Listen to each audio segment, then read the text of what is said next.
আজকের কবিতাটি কল্পনাপ্রসূত।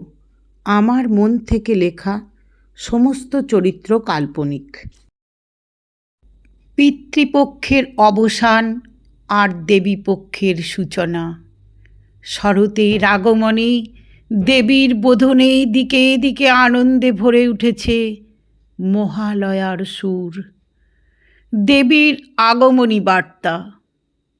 মেয়েটি ভোরের বেলা শিউলি ঝরা দেখতে দেখতে, মহালয়ের সুর কানে শুনতে শুনতে কখন যেন হারিয়ে যায় অনেক দূরে, সেই ছোট্টবেলার ছোট্ট গ্রামে, যেখানে এখনো থাকে তার জননী।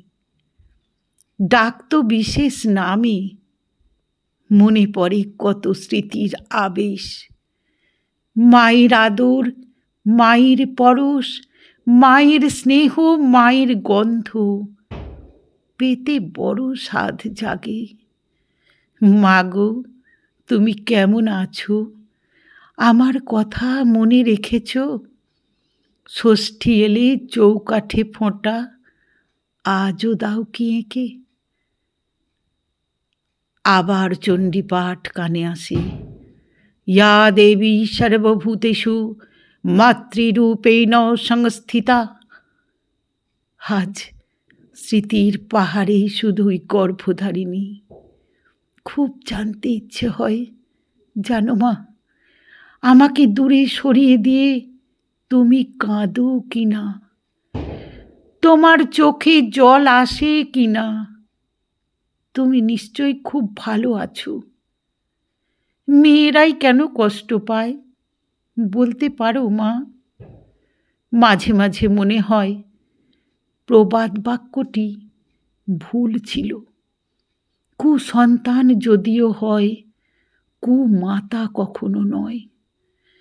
যদি কোনোদিন আর দেখা না হয় জীবনে, কবিতায় বলে গেলাম, অজান্তে ভুল করলে ক্ষমা করে দিও। আগমনী গান বেজে উঠল। শিশিরে শিশিরে শারদ আকাশে তোমার আগমনী। স্মৃতি বড় কষ্ট দেয় জানো। মেয়েটাকে দুঃখ খুব ভালোবাসে। জানো মা, আজ বড় একা। প্রিয় মানুষটিও হারিয়ে গেছে। কত খুঁজি, কত ডাকি, আর আসে না। হয়তো ঈশ্বরের কাছে দুঃখের ভাগ একটু বেশি নিয়েই জন্মেছি তোমার কোলে। তুমিও দূরে সরিয়ে দিলে মাগো। মেয়েটার ব্যথা যন্ত্রণার কথা ভাবলে না। জীবনে কোনোদিন আর দেখো না এই দুঃখীর মুখটা। আস্তে আস্তে পূবের আকাশ রাঙা হয়ে সূর্য উঠল মহালয়ার। মেয়েটি চোখ ভরা জল নিয়ে আবার ফিরে এলো স্মৃতির তরণী বেয়ে। নিজের ছোট্ট নীরের শিউলি ঝরা জানালার ধারে ভারাক্রান্ত মনে।